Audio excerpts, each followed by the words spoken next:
আসসালামু আলাইকুম ওয়া রাহমাতুল্লাহ। আলহামদুলিল্লাহি রাব্বিল মাশরিকাইনি ওয়া রাব্বিল মাগরিবাইন আল্লাযী খালাকা কুল্লা শাইইন যাওজাইন ওয়া আওজাবা আলাইনাল ইহসানা বিল ওয়ালিদাইন ونشهد أن لا إله إلا الله وحده لا شريك له أما بعد فأعوذ بالله من الشيطان الرجيم بسم الله الرحمن الرحيم إن الله وملائكته يصلون على النبي يا أيها الذين آمنوا صلوا عليه وسلموا تسليما اللهم سيدنا مولانا محمد وعلى آل سيدنا محمد اللهم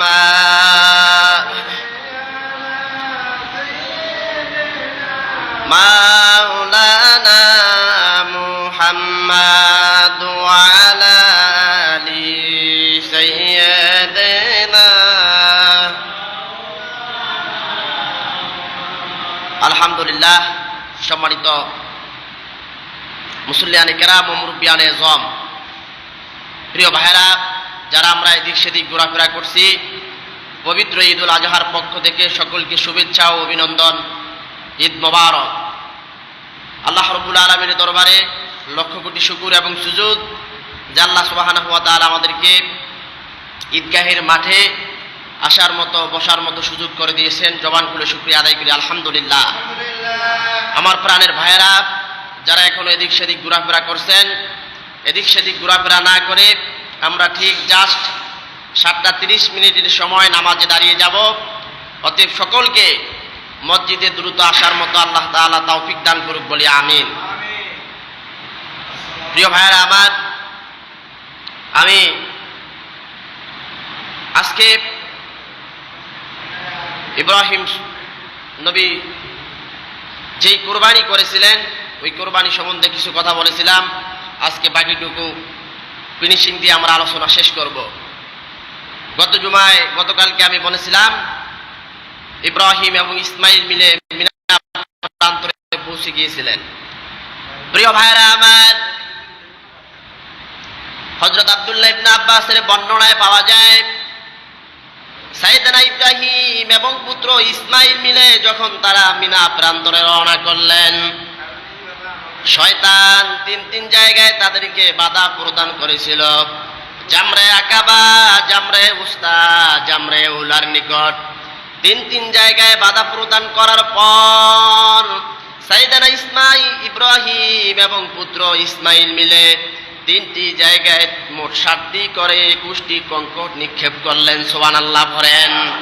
প্রিয় ভাইরা আমার, অদ্যাবধি আল্লাহ রাব্বুল আলামিন কিয়ামত পর্যন্ত যত হাজিরা হজ করার জন্য মক্কাতুল মুকাররমায় যাবে, এই 3টি জায়গায় 7টি করে 21টি কঙ্কর নিক্ষেপ করা আল্লাহ তাআলা সকল হাজিদের জন্য ওয়াজিব করে দিলেন। সুবহানাল্লাহ।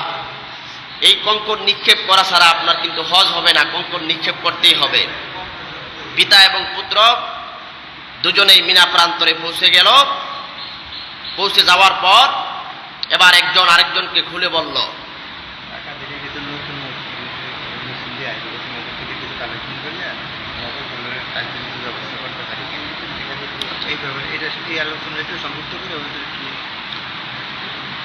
প্রিয় ভাইরা, তো যখন ইব্রাহিম ইসমাইল আলাইহিস সালাতু ওয়াস সালামকে শুয়ে দিলেন, অশ্রুপূর্ণ নেত্রে তাকে বেঁধে নিলেন। ইসমাঈল আলাইহিস সালাম বললেন, বাবা, ইহদেম ত্যাগ করার পূর্বে আমার কিছু মিনতি আপনি মঞ্জুর করে নিন। ও প্রিয় বাবা, এক নাম্বার, আপনি আমাকে শক্ত করে বেঁধে নিন যেন আমি চটপট করতে না পারি, নতুবা আমার হাতে পায়ের আঘাত থেকে আপনি কষ্ট পেতে পারেন। 2 নাম্বার, আপনার পরিধে বস্ত্র ভালো করে সামনিয়ে নিন যাতে করে আমার রক্তের ছিটা আপনার গায়ে লাগতে না পারে, নতুবা আমার প্রতিদান কমে যেতে পারে। ও বাবা, 3 নাম্বার, আপনি আপনার ছুরিটা ভালো করে ধার দিয়ে নিন যেন অতি দ্রুত আমার গলায় আপনি ছুরি চালাবেন, যেন আমার প্রাণ সহজে বের হয়ে যায়, কারণ মৃত্যুর জ্বালা বড় কঠিন। আল্লাহু আকবার। 4 নাম্বার বললেন, ও বাবা, আপনি আমাকে জবাই করার পর আমার রক্ত মাখা জামাটা আমার পরম দুঃখিনী মাকে নিয়ে দিবেন, এতে তিনি কিছু সান্ত্বনা পেতে পারেন। 5 নাম্বার, আমার জনম দুঃখিনী মাকে আমার সালাম জানাবেন এবং আল্লাহ তাআলার নির্দেশের উপরে সবর, ইখতিয়ার, ধৈর্য ধারণ করার জন্য বলবেন। প্রিয় ভাইরা আমার, সন্তানের মুখে এই কথাগুলো শোনার পর বাবার অবস্থা কেমন হতে পারে সেটা সহজেই অনুমেয়। এবার সাইয়েদনা ইব্রাহিম পুত্র ইসমাইলকে জমিনে শুইয়ে দিয়ে ছুরি চালাইতে আরম্ভ যখন করলেন, আল্লাহ রাব্বুল আলামিন আসমান এবং জমিনের সকল ফেরেশতাদের চোখের পর্দা খুলে দিলেন। তারা তাকিয়ে দেখেন সাইয়েদনা ইব্রাহিম প্রিয় পুত্র ইসমাইলকে জবাই করতেছেন। তার এই অবস্থা দেখার পর আল্লাহর কুদরতি কদমে সেজদায় পড়ে গেল।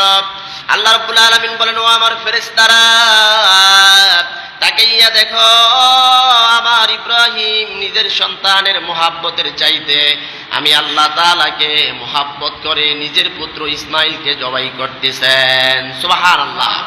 প্রিয় ভাইরা আমার, ছুরি যখন চালাইতে আরম্ভ করলো, কিতাবে আছে আল্লাহ রাব্বুল আলামিন স্বীয় পিতলের একটা টুকরা ইসমাইল নবীর গলার মধ্যে অন্তরায় করে দিলেন যেন গলা কোনো মতেই সক্ষম না হয়, কারণ এই পরীক্ষাটা কাটতে সক্ষম না হয়। এই পরীক্ষাটা ছিল কার?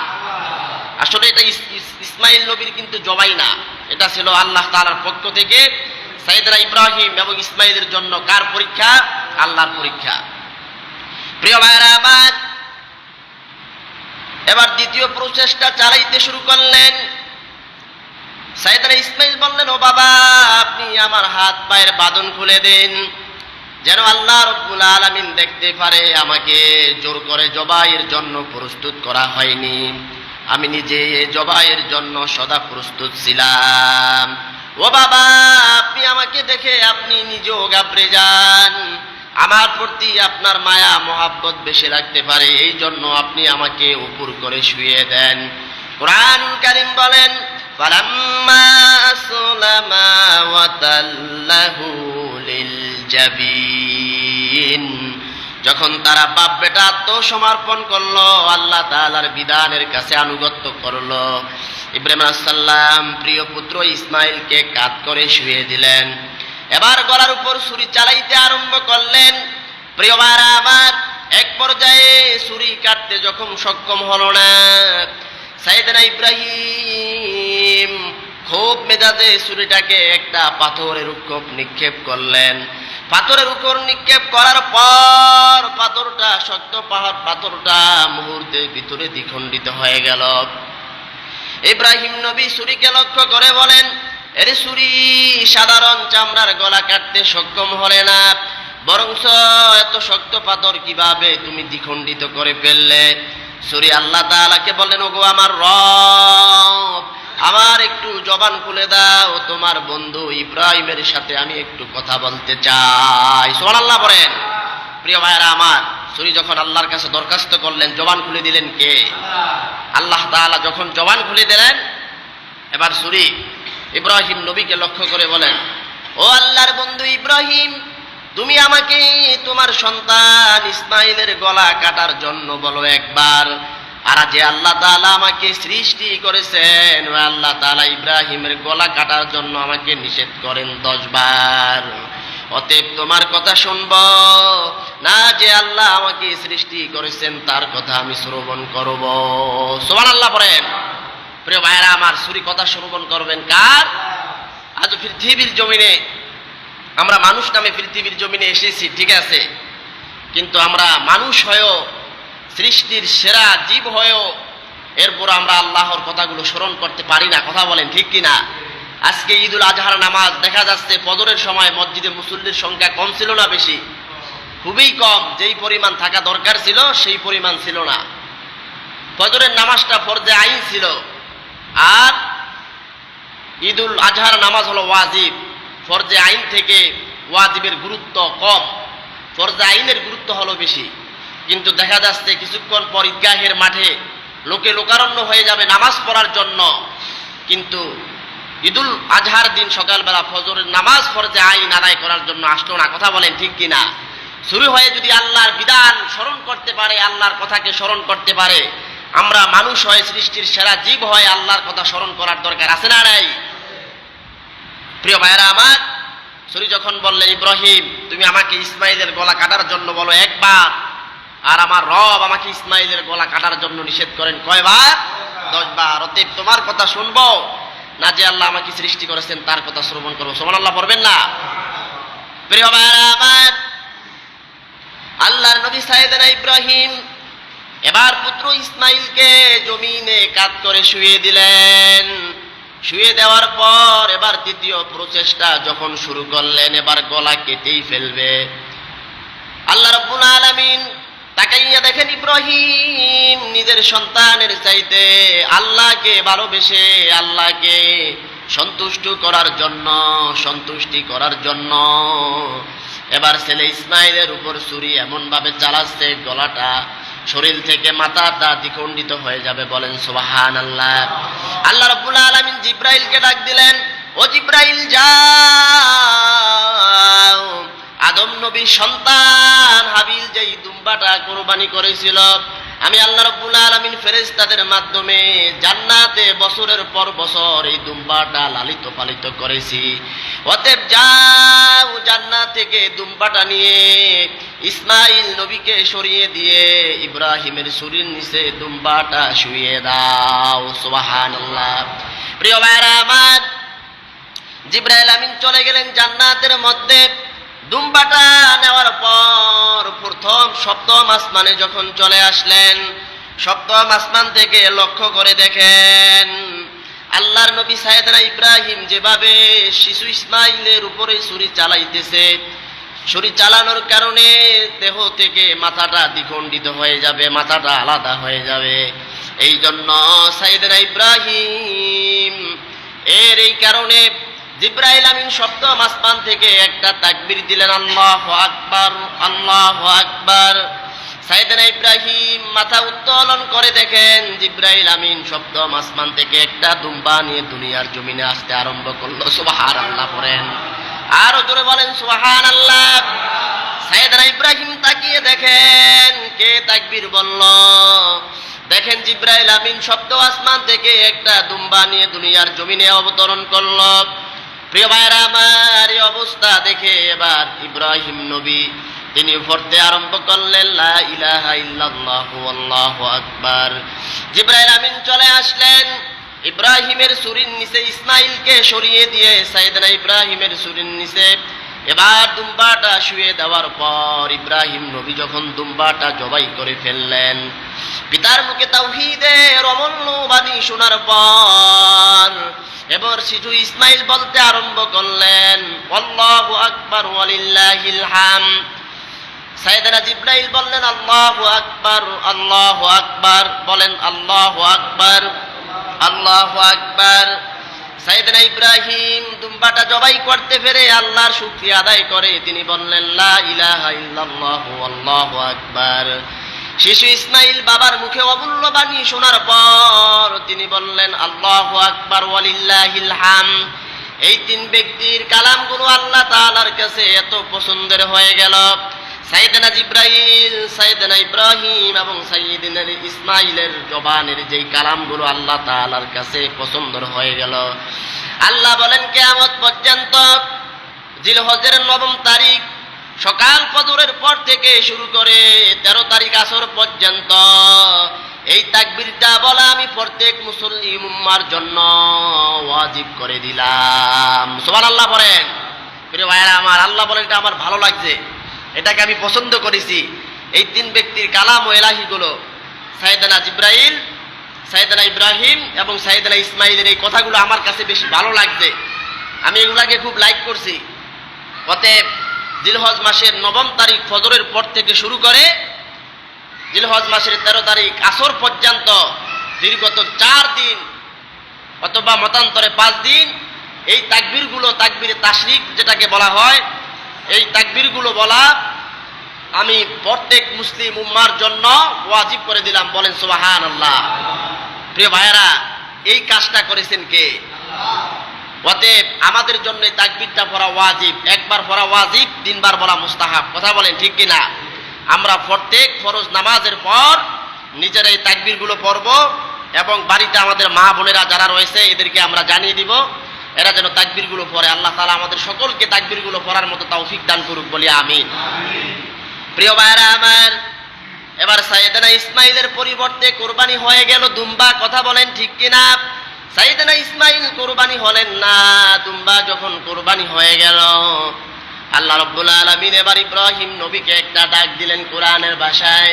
রব্বুল আলামিন বলেন, ওয়ানাদাইনাহু আইয়া ইব্রাহিম।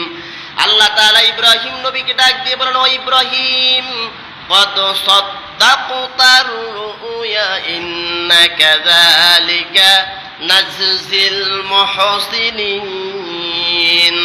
কদ সাদ্দাকতার রুয়া, ও ইব্রাহিম, ও আমার বন্ধু, আমি তোমাকে যেই স্বপ্নে দেখিয়েছিলাম তুমি তোমার স্বপ্নকে সত্যে পরিণত করেছ। ইন্না কাযালিকা নাজজিল মুহসিনিন। আর এভাবে আমি সৎকর্মশীলদের পুরস্কারের ব্যবস্থা করে থাকি। চিল্লায়ে বলেন আল্লাহু আকবার। আর জোরে বলেন আল্লাহু আকবার। প্রিয় ভাইরা আমার, আল্লাহ বলেন, ও ইব্রাহিম, তোমাকে আমি রাতের গভীরে যে স্বপ্ন দেখিয়েছিলাম তুমি তোমার স্বপ্নকে সত্যে পরিণত করেছ। ইন্না কাযালিকা নাজজিল মুহসিনিন। আর আমি মুহসিন বান্দাদের জন্য এইভাবেই পুরস্কারের ব্যবস্থা করে থাকেন কে? আল্লাহ। আরো জোরে বলেন কে? আল্লাহ। প্রিয় ভাইয়েরা আমার, আজও দুনিয়ার জমিনে যারা আমরা কোরবানি করব, কোরবানি করতেছি, এদের কোরবানিটা যদি ইব্রাহিম নবীর মতো হয় তাহলে আমাদেরকেও পুরস্কারে পুরস্কৃত করার ব্যবস্থা করে দিবেন কে? আল্লাহ। প্রিয় ভাইয়েরা আমার, ইবনে মাজাহ শরীফের বর্ণনা, বিশ্বনবীর স্ত্রী হযরতে আয়েশা সিদ্দিকা রাদিয়াল্লাহু তাআলা আনহা বলেন, বিশ্বনবী সাল্লাল্লাহু আলাইহি ওয়াসাল্লাম ইরশাদ করেছেন, কিয়ামতের দিন বিকুরুনিহা ওয়া আশআরিহা ওয়া আজলাফিহা, কিয়ামতের দিন কুরবানির পশু তার শিং, পশম এবং খুর সহকারে আল্লাহর দরবারে দাঁড়িয়ে যাবে। কথা বলেন কার দরবারে? আরো জোরে বলেন কার দরবারে? আমরা যেই কোরবানিগুলো করি এই কোরবানির পশু কিয়ামতের দিন বিশ্বনবীর স্ত্রী আয়েশা সিদ্দিকা রাদিয়াল্লাহু তাআলা আনহা বলেন, বিকুরুনিহা ওয়া আশআরিহা ওয়া আদলাফিহা, কিয়ামতের দিন কোরবানির পশু তার খুর, পশম এবং রক্ত সহকারে আল্লাহ তাআলার দরবারে দাঁড়িয়ে যাবে। ফাইন্নাহু ইয়াতি ইয়াউমাল কিয়ামাতি বিকুরুনিহা ওয়া আশআরিহার দরবারে কোরবানি করা। সুবহানাল্লাহ বলেন। বনি আমল ঈদের দিন, ঈদুল আজহার দিন সকালবেলা যেই কাজগুলো করেন এই কাজগুলোর মধ্যে সবচাইতে উত্তম কাজ হলো কি করা? কোরবানি করা। এই কোরবানিটা যদি আমরা করি, আল্লাহ বলেন কোরবানির পশুর রক্ত জমিনে পড়ার পূর্বে এই কোরবানি কবুল করে নেন কে? আর জোরে বলেন কে? আমরা যেন আমাদের কোরবানিটা একমাত্র আল্লাহ তাআলার জন্য হয়। ইব্রাহিম যেমনি ভাবে ইসমাইলকে কোরবানি করেছিলেন আল্লাহ তাআলার সন্তুষ্টি অর্জন করার জন্য, আল্লাহ তাআলার সান্নিধ্য অর্জন করার জন্য, তেমনি ভাবে আমরাও যেন আমাদের কোরবানিটা একমাত্র ইখলাসান লিওয়াজহিল্লাহ, আল্লাহর সান্নিধ্য অর্জন করার জন্য করতে পারি। আল্লাহ তাআলা আমাদের সকলকে এই কথাগুলো বোঝার এবং এর উপরে আমল করার মতো তৌফিক দান করুক, বলে আমিন।